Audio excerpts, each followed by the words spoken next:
what's up everybody? Welcome to another episode of B is for Build. In our last episode, we broke the Jump-A-Con for the first time. Won't be the last time. We've got some great fixes that we're gonna do. We're gonna show you through our fixes and how they're gonna be stronger and hopefully how it won't break again. But then the most important thing is we're actually gonna test it. We're gonna lift up the back end of this thing and then we're gonna drop it, film it with slow motion cameras and analyze what's going on and make sure it's not about to break again before we go race in Vegas in 6 days. This is gonna be a fun one. Stay tuned.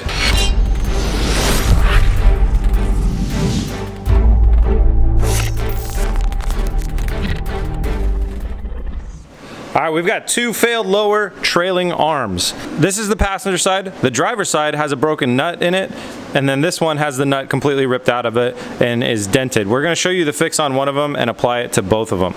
Let's go ahead and get the nuts in here fixed first.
So this is the first stage of the rebuild, is fixing the nut and getting a lot more weld on it. Our last ones just didn't have enough weld around the nut.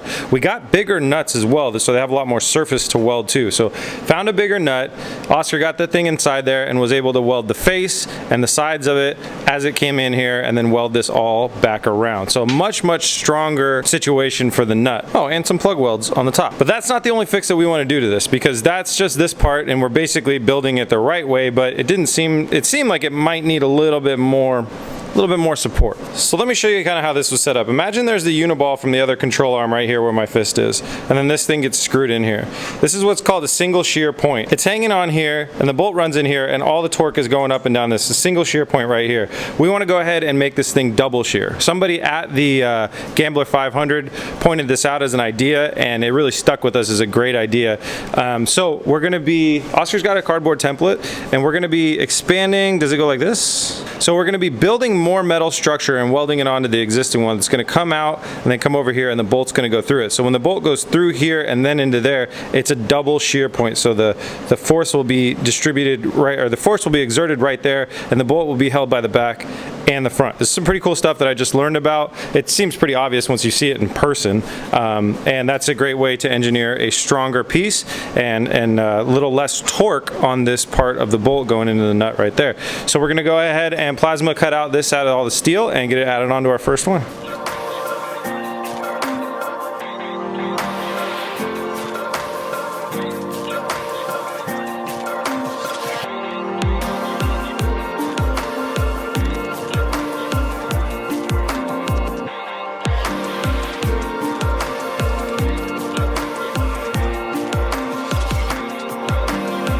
So Oscar's now modified this trailing arm and we tacked in our new structure, and what we're going to do right now is a bit of a test fit. We want to test fit it up there, make sure it's going to fit right, and then go through the full actuation of the suspension all the way up to the bump stop and all the way back down and make sure this like potential change to have double shear is going to work out. Got the first step done. There's a bolt going through the whole thing now. Goes into this backside here. Don't mind that stack of washers, that's just for some measurement stuff we're doing. goes through there, and then into this new piece. So now we're gonna check the actuation, max low so far. We have no contact, so that's good. Now we just gotta test max high. This is not sketchy at all. Just going against the bump stops here. We're almost there. Don't slide off, little rotor. Yeah, it does not look like it's touching. Now we don't have a shock in there. The shock's gonna keep it at one certain angle because it won't want to go any other way. Looks good though? It's clear all the way around. Clear all the way around. That's what we like to hear. So we know the method of doing this is gonna work. It's time to box it all in, fully weld it out.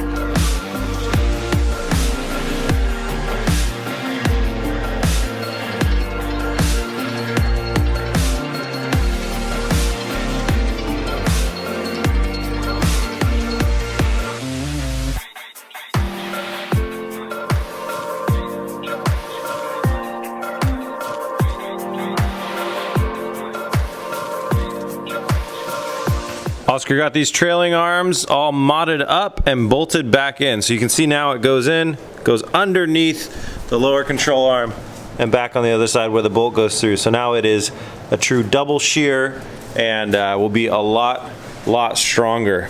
Now, one thing that we just noticed as we were working on this stuff is I looked over here and I saw this plate had completely bent out here, and that was from the force that was exerted on the trailing arm. It popped it out, but also there's some holes in here and it's meant to be bolted around this rail. So that's the next thing we're gonna do. We even have some pieces, and I don't know how we forgot to put them in the first place, but they need to be in there, so we're gonna bolt them in. The bolt, just bolting it in, will snug that back up, close in that gap. So there's one on that side and one on that side that goes in. We'll get them in there right now.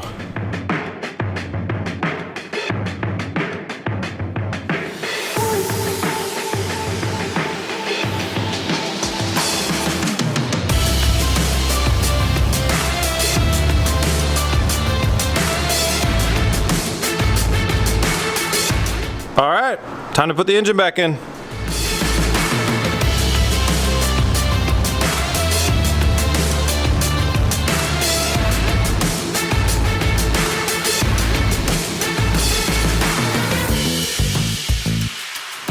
All right, we got the engine back in the car and it runs, everything is good there. So now it's time to move on to testing our fix. Like I said in the last episode, there's no real consensus on how exactly these things broke, so I'm gonna set the car back up exactly how we had it when we broke it last time, and then we're gonna start dropping it. So old springs go on, even though we bought replacement springs, which you'll see later, and the wheels and tires go on. We're gonna get it outside. I rented a forklifty type thingy. We're gonna lift this thing up and drop it and film it and try and watch what happens to see if we can find the culprit of the breakage.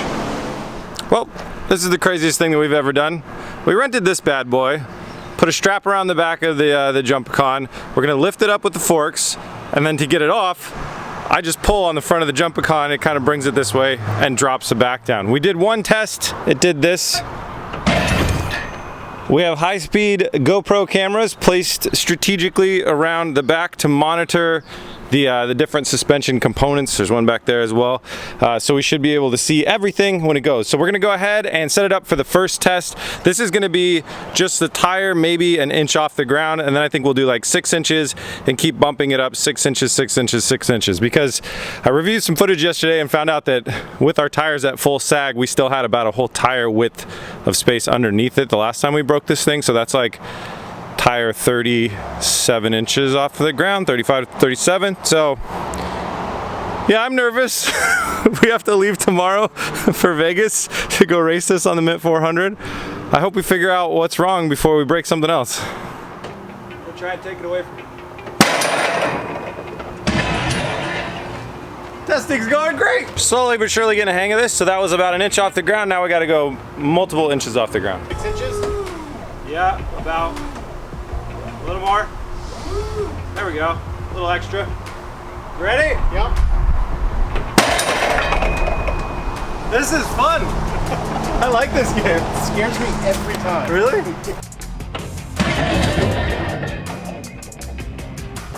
Higher. Maybe a little lower. Ah! All right, higher. There. All right. 3, 2, 1.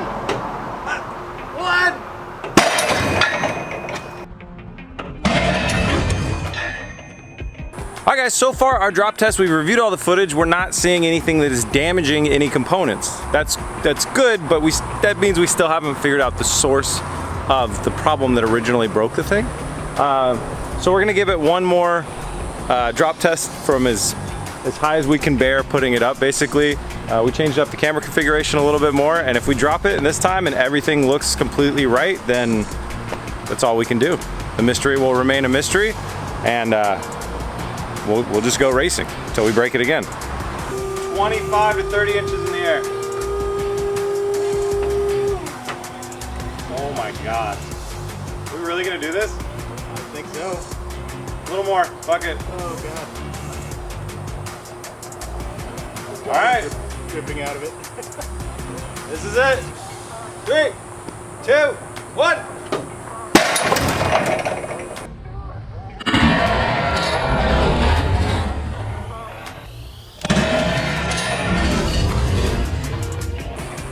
That was a solid thud. It's gonna be thing alive. All right, so what we saw there on the last drop, the big drop, is it really looks like that spring completely maxed out. It hit what's called block height, or binding, spring bind is what Oscar likes to call it. I think in engineering terms it's called block height. So if the spring is completely compressed, it can't go anymore. The shock can't be allowed to go up and down anymore. It basically turns into a steel rod that just blasts that trailing arm off, and that's what we think broke the stuff. I'm trying to get out of the sun a little bit. There we go, much better. So, how do we fix this, make sure it's not gonna be a problem in the future? It's about the preload on the shock. So there's basically a thing that you can dial all the way down, and it doesn't give the spring as much room to compress. We're never gonna do that again. That's a mistake that we made. We're new to off-road, we're new to all of this stuff, so we're learning, we're working our way through this, and we made a mistake. We learned our lesson there, and we won't do that anymore. So in the next episode, you'll see we're throwing a bunch more features onto this vehicle, and we have heavier springs that are gonna give us more ride height, but on top of that, we won't have to preload them at all. So we won't have to have that adjustment dialed down. When the spring and the shock goes to fully compress, the spring will have a bunch more living room, and this problem will not happen again.